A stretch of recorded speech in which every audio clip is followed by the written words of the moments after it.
오늘 말씀의 제목은 나는 샤론의 수산하여 골짜기에 백합화 이로구나. 이것은 무슨 뜻이냐면은 하나님이 그렇게 세웠다는 뜻입니다. 나는 미처 몰랐는데 나는 샤론의 수선하여 골짜기에 백합화 이로구나. 그러면서 그것은 마치 그 2절에 보면 여자들 중에 내 사랑은 가시나무 가운데 백합화 같구나. 예수님이 보실 때 그 샤론의 수소나 골짜기의 백합화를 이렇게 보시니까 여자들 가운데 내 사랑은, 여자들이라는 것은 성도들, 세상 사람들이라는 뜻이에요. 세상 사람들 가운데 내가 사랑하는 저 성도는 가시나무 가운데 백합화 같다. 고난이 많은 가운데서도 백합화로서 역할을 하는구나. 이렇게 우리가 뜻을 생각할 수가 있습니다. 그래서 오늘 말씀의 제목은 나는 샤론에 수선하여 골짜기에 백합화 이로구나. 부제는 일어나 예수와 함께 가자. 그런 제목으로 또 부제를 좀 달고 싶습니다. 이 뒤에 보면 이제 네가 백합화하고 샤론에 수선한데 이제 일어나서 나와 함께 가자. 이런 그 말씀이 뒤에 10절로 13절에 두 번씩 나옵니다. 그래서 그런 제목으로 그 말씀을 증거하겠습니다. 성도는 샤론의 수선화 같다. 샤론의 수선화는 그 이스라엘에 넓은 샤론 들판이 있어요. 들판이 있는데 거기 여러 꽃들이 피는데 그 중에 수선화가 피었다가 또 꽃을 피었다가 가을이 돼서 또 지고 또 다시 피었다가 지고 그런 상황을 뜻하는 것입니다. 성도는 하나님의 은혜로 꽃을 피우고 향기를 풍기고 하나님이 맡겨준 사명을 잘 감당하다가 하나님이 오라 하면 가는 거예요. 이게 샤론의 수선합니다. 성도는 사람 앞에 사는 게 아니에요. 성도는 하나님 앞에 사는 것입니다. 성도는 사람이 알아주면은 좋아하고 사람이 안 알아주면은 섭섭해하고 그러지 않습니다. 왜냐하면 성도는 하나님의 은혜로 살고 아무도 없고 쳐다보지 않는 그 들판에서도 하나님의 은혜로 사는 겁니다. 그리고 향기를 많이 풍기고 하나님이 됐다 그러면 가는 거예요. 그래서 고린도 후서에 보면은 성도는 그리스도의 향기다 그렇게 말씀하고 계세요.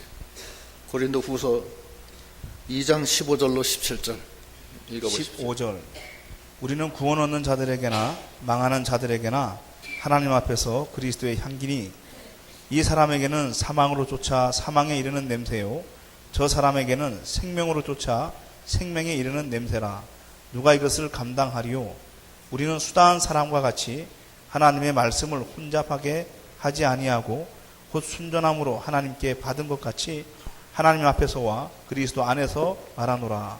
하나님 앞에서와 그리스도 안에서 샤론의 수선화, 사람이 아니라 하나님의 은혜 안에서 그리스도의 향기가 돼서 생명의 향기를 많이 품어내고 또 많은 사람을 살려내고 그리고 하나님 앞에 나가는 것이 샤론의 수선화. 골짜기의 백합화는 골짜기는 은밀한 곳입니다. 사람이 다니지 않는 그런 골짜기. 그 백합화는 성도를 뜻하고 은밀하게 하나님께 기도하고 은밀하게 하나님께 봉사하고 누가 보건 안 보건 그 은혜대로 하나님께 감사하면서 사는 골짜기의 백합화라는 거예요. 그게 예수님이 보실 때 너는 숲을 가운데 내 사랑하는 자는 가시나무 가운데 백합화구나. 이 숲풀은 이 세상을 뜻합니다. 세상에는 환난이 많고 죄악이 관영하고 악한 사람들이 많아요. 그 가시나무라고 표현하는 거예요. 그 미가서에 보면은 그걸 뭘로 표현하느냐면 미가서 7장 2절로 4절 읽어보십시오. 2절 이와 같이 선인이 세상에서 끊쳤고 정직자가 인간에 없도다. 우리가 다 피를 흘리려고 매복하며 각기 그 그물로 형제를 잡으려 하고 두 손으로 악을 부지런히 행하도다. 그 군장과 재판자는 뇌물을 구하며 대인은 마음의 악한 사욕을 바라며 서로 연락을 취하니 그들의 가장 선한 자라도 가시 같고 가장 정직한 자라도 찔레 울타리보다 더하도다.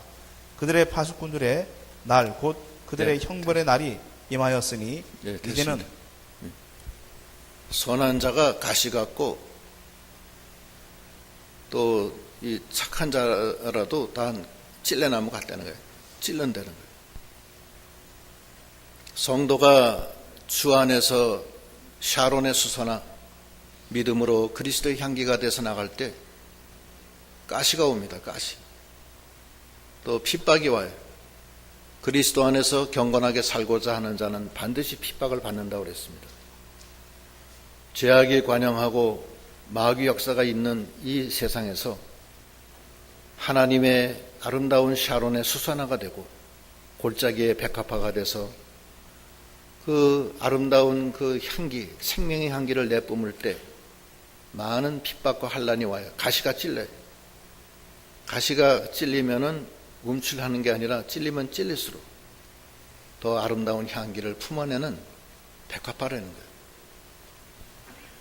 그런 향기가 품어나오는 그런 믿음이 다 되어야 되겠습니다. 믿음의 길은 쉬운 게 아닙니다.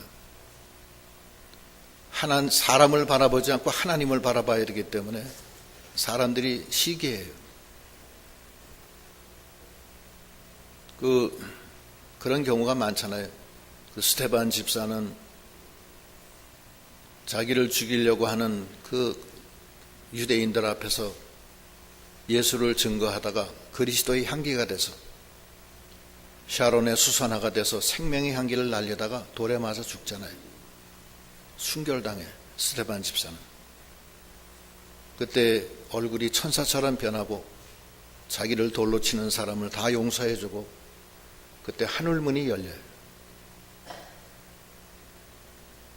그게 가시나무 가운데 백합화예요.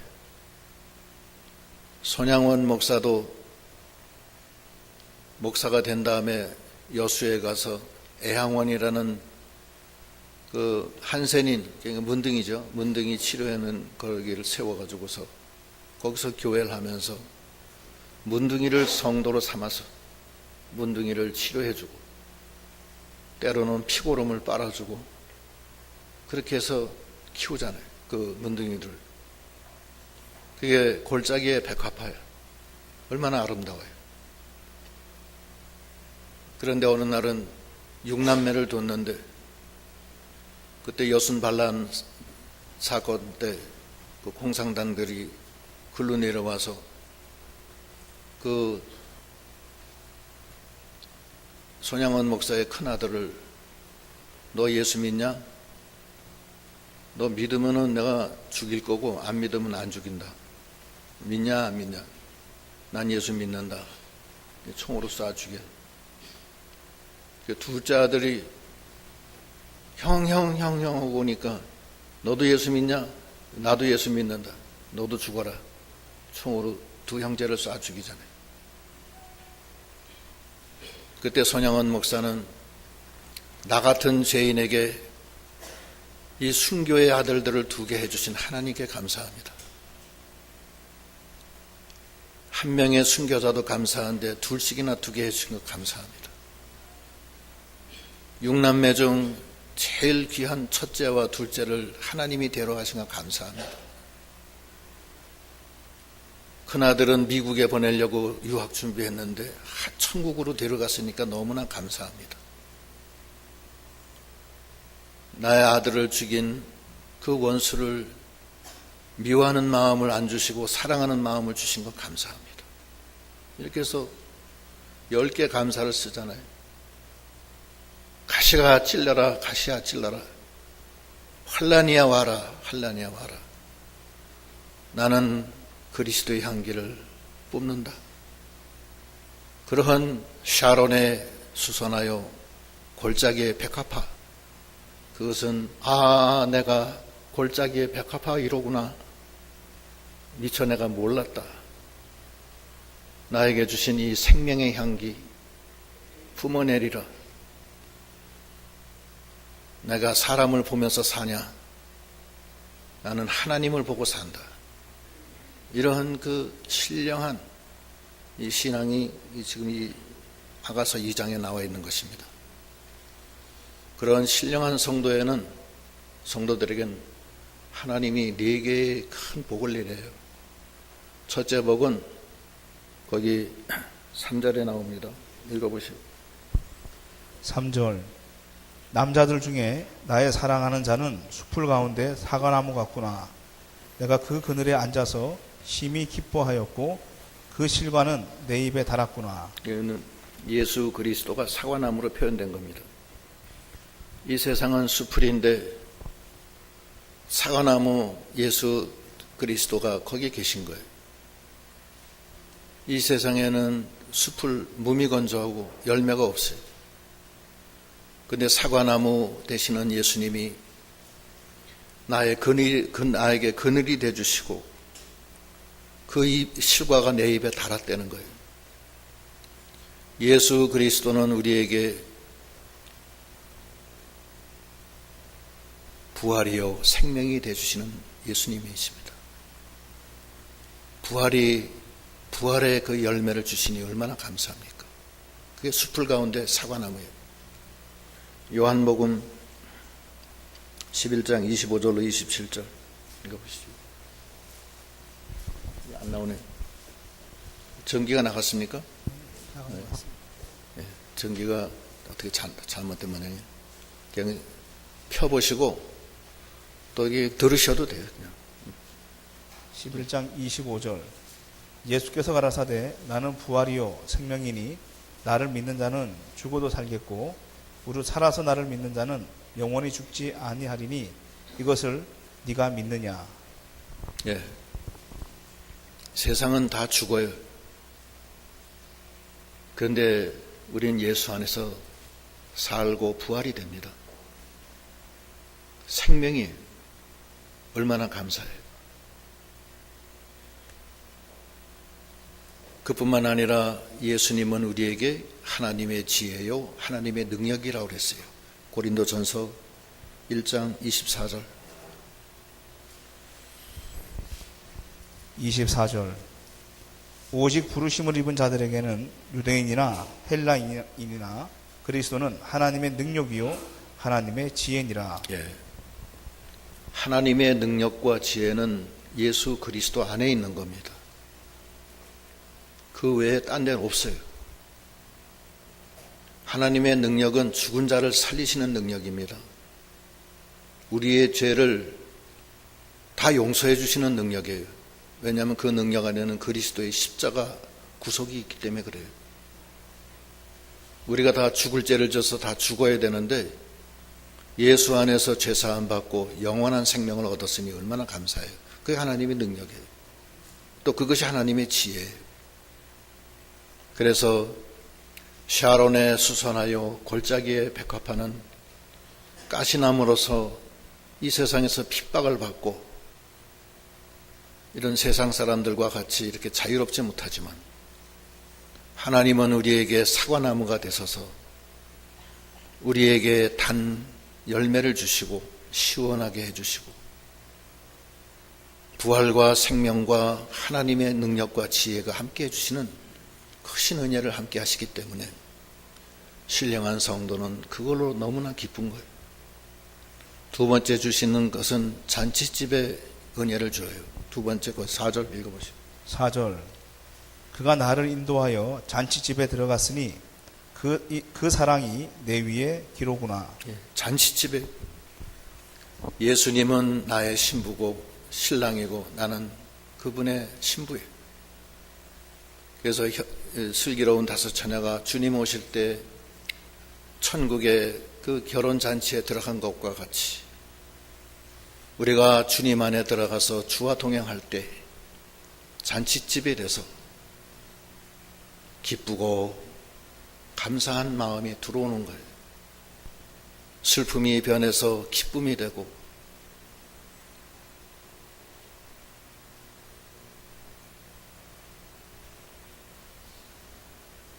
사망이 변해서 생명이 되고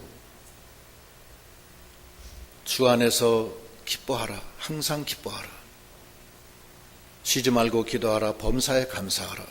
이는 너희를 향한 하나님의 뜻이니라. 세상적으로 볼 때 기쁨이 없어요. 세상적으로 볼 때 감사한 게 없어요. 그러나 우리는 주 안에서 항상 기뻐하고 범사에 감사할 수 있습니다. 쉬지 않고 기도함으로 하나님이 우리의 기도를 들어주시고 하나님이 우리를 보호해 주십니다. 그게 잔칫집에 기쁨이 와요. 그 예수 안에서 기쁨과 즐거움과 감사함이 넘치는 거예요. 믿기 전에는 없는 것으로 늘 힘들어하고 없는 것을 보면서 원망했지만 이제는 주 안에서 있는 것으로 감사하고 있는 것으로 만족한 거예요. 인생에 보는 각도가 달라진 거예요. 그리고 그 잔칫집은 물을 포도주로 만드는 역사가 있습니다. 변화의 역사가 있는 거예요. 기쁨이 오고 감사가 오고 죽음의 골짜기, 사망의 골짜기가 생명의 골짜기로 바뀌는 거예요. 모든 것이 다 변하는 거예요. 위치가 변하고 맛이 변하고 색깔이 변해요. 그래서 이 세상 사람들은 얼굴이 시커매요. 그런데 여기 계신 우리 사랑하시는 우리 성도님들은 얼굴이 후원하고 기뻐요. 다르잖아요. 그죠? 점점 더 기쁨이 오는 거예요. 그게 생명이 계속 넘치는 거예요. 그래서 우리가 천국 갈 때는 환하게 웃는 낯으로 얼굴이 변해서 환하게 젊어져서 가는 거예요. 저희 어머니는 76살에 돌아가셨는데 돌아가시기 전까지는 76살이니까 얼굴이 늙었잖아요. 돌아가시는 그 순간에 얼굴이 처녀 얼굴로 변하더라고요. 그거는 육신적으로 변한 게 아니라 영으로 봤을 때 그렇게 변한 거예요. 그렇게 변하는 거예요. 예수 믿다 죽는 사람은 죽은 것 같지가 않아요. 잠자는 것 같아요.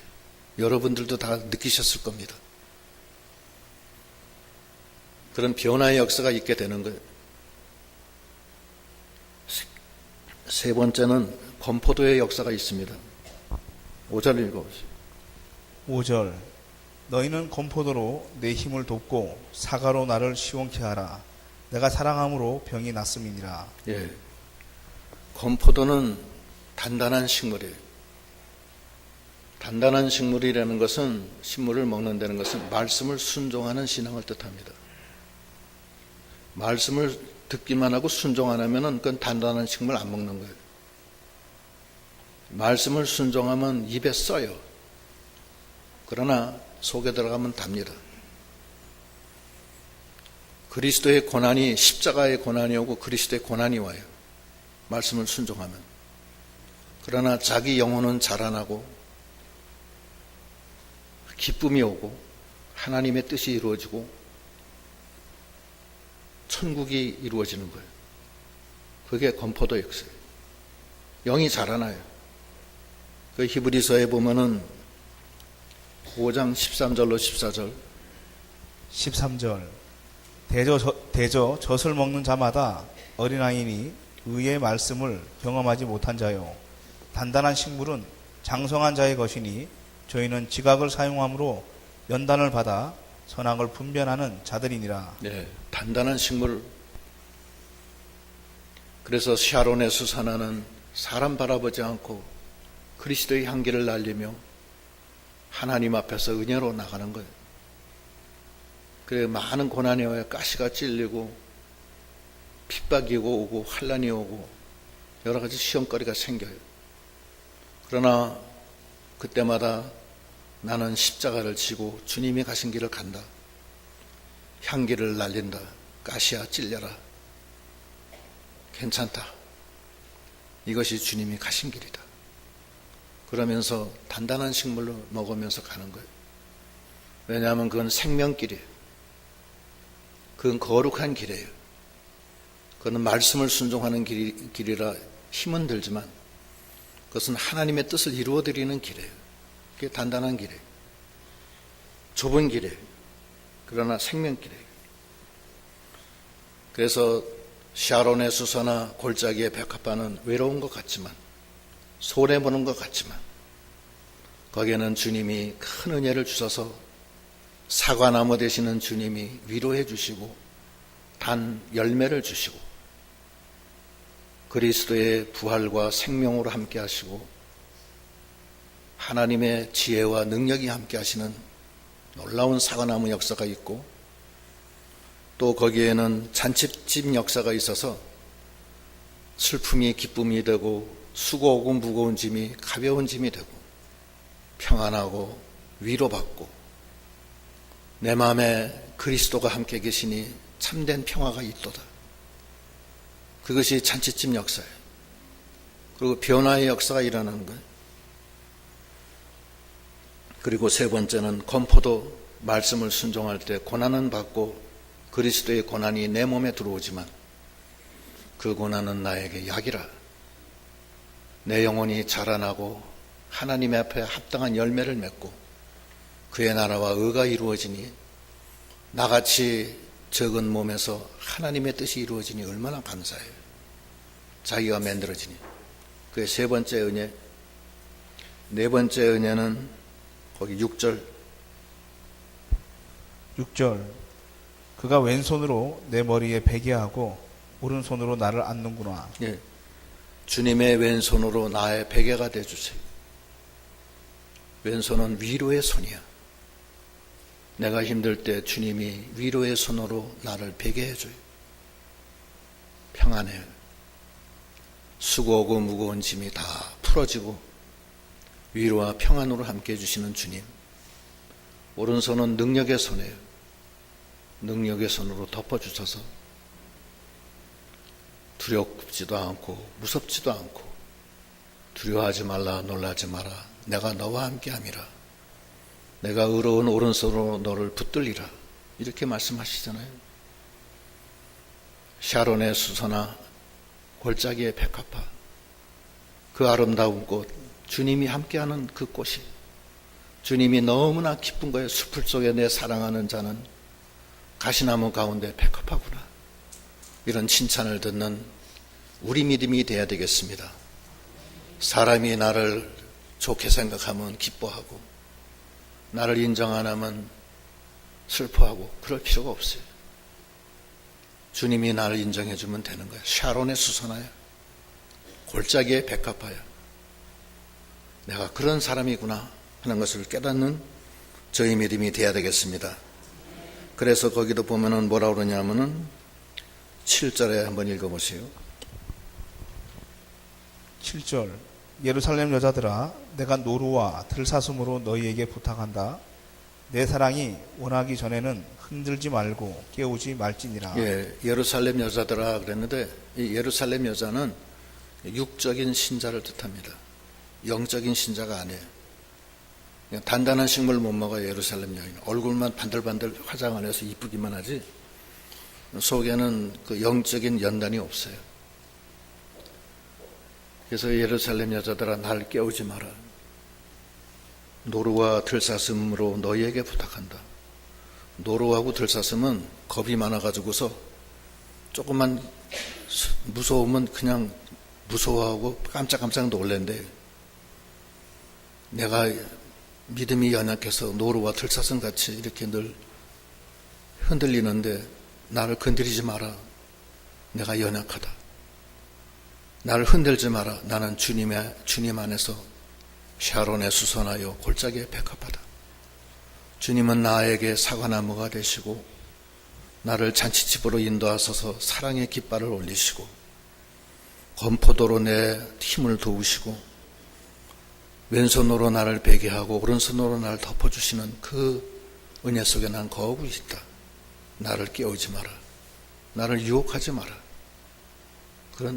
그렇게 부탁을 하는 거예요.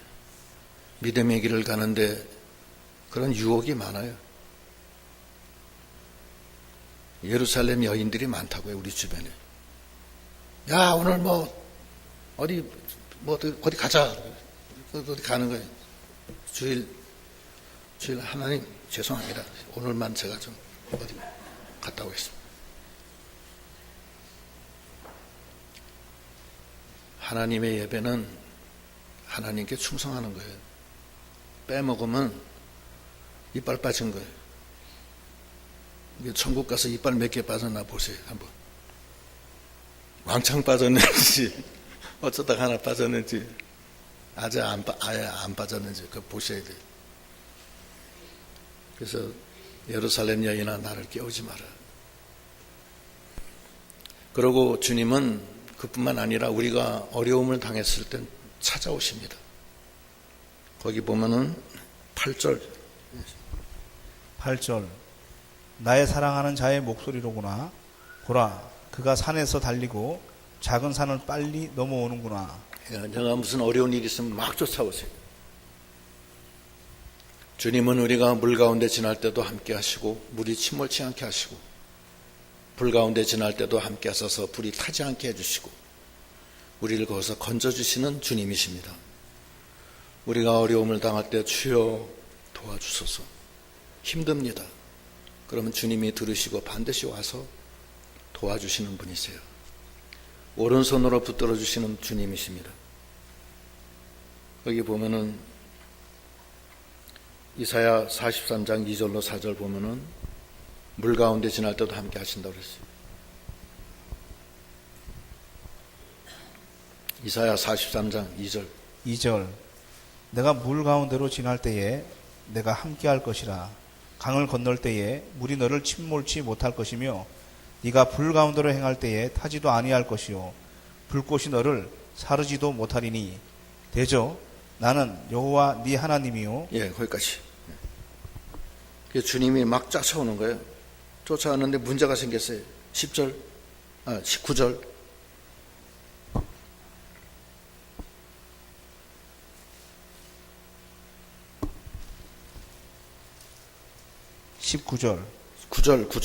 구절. 열방은 모였으며. 아니, 야가서 2장 9절, 본문 9절. 네, 9절. 나의 사랑하는 자는 노루와도 같고 어린 사슴과도 같아서 우리 벽 뒤에 서서 창으로 들여다보며 창살 틈으로 엿보는구나. 예, 나를 구원하러 오셨는데 벽이 가려서, 벽이 나와 하나님 사이에 벽이 딱 가린 거예요. 그 벽은 무슨 벽이냐? 죄악의 벽이에요. 또 무슨 벽이냐? 하나님을 고집, 완고, 의문, 의식, 불순종, 이런 벽이에요. 그런 벽이 있으면은 하나님이 어떻게 우리를 도와줘요? 여러분들도 주님하고 같이 사귀시는데 벽이 있어요?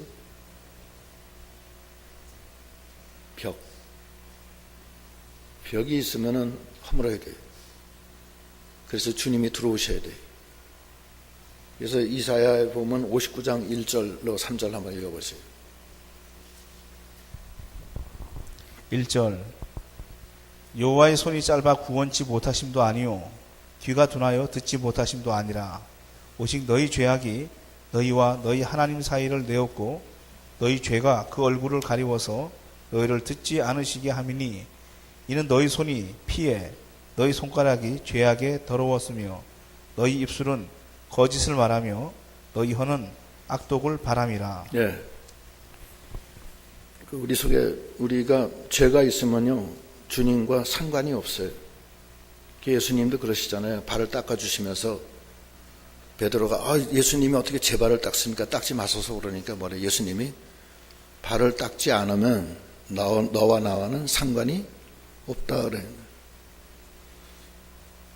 이사야 1장 18절에도 나와요. 죄악이 너와 나 사이를 가렸다. 이번에 금주는 고난주간입니다.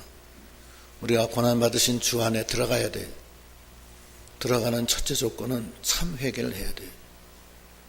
하나님, 나 잘못했어요. 그러면 되는 거예요. 회개를 어렵게 생각하지 마세요. 엄마가 매를 들면은 아들이 그냥 깜짝 놀라서 엄마, 나 잘못했어요. 그러잖아요. 그 엄마가 때리려다가 잘못했다고 그러니까 그냥 안 때려주잖아요. 그게 회개예요. 다른 게 뭐 회개가 뭐 어려운 거 아니야. 아버지, 나 잘못했어요. 그 작은 아들이 아버지 재산 가지고서 멀리 가서 재산 다 탕진하고 먹고 살 게 없어서 죽게 생겼을 때 아버지한테로 돌아오잖아요. 돌아와서 하는 소리가 뭐예요? 아버지, 나 죄인이에요. 아버지, 난 아버지 아들도 아닙니다, 이제는. 그러고서 눈물을 흘리면서 오니까 아버지가 다 품에 안고 다 용납해 주시잖아요. 70번씩 7번도 용서해 주시는 주님, 주님과 나 사이의 벽을 다 허물고 이번 주에는 많은 회개를 하시기 바랍니다. 회개를 뭐 일일이 뭐 어떻게 어렵게 생각하지 마세요. 세리에 회개하면 돼요. 아버지, 나 잘못했어요. 나 죄인이에요. 아버지 앞에 눈도 머리도 들 수 없고 가까이 갈 수도 없습니다. 용서해 주세요. 그러면 돼요. 하나님이 도와줘요. 그 벽을 허무는 믿음이 다 돼야 되겠습니다. 그동안 고집하고 불순종하고 하나님 앞에 잘못했던 거 다 내놓고 아버지, 나 잘못했어요. 그러면 그 사랑의 주님이 나를 구원하시기 위해서 그 먼 데서 산을 넘고 물을 건너 오셨는데 그분이 나를 오세요. 그리고서 하시는 말씀이 그 다음 읽어보세요. 10절. 나의 사랑하는 자가 내게 말하여 이르기를 나의 사랑, 나의 어여쁜 자야, 일어나서 함께 가자. 겨울도 지나고 비도 그쳤고 지면에는 꽃이 피고 새 노래할 때가 이르렀는데 방구의 소리가 우리 땅에 들리는구나. 무화과 나무에는 푸른 열매가 익었고 포도나무는 꽃이 피어 향기를 토하는구나. 나의 사랑, 나의 어여쁜 자야, 일어나서 함께 가자. 이제 함께 가자. 주님과 함께 가는 저희들이 다 돼야 되겠습니다. 일어나야 돼. 죄악에서 일어나야 되고 자기 고집에서 일어나야 되고 어두운 데서 일어나서 이제는 주님과 함께 가야 돼. 이젠 겨울도 지났고 비도 그쳤어요. 겨울이 지났다는 것은 환란이 지났다는 거예요. 주님이 함께 하시니까 환란이 다 녹아버려. 주님이 오시니까 환란이 녹아버렸어요.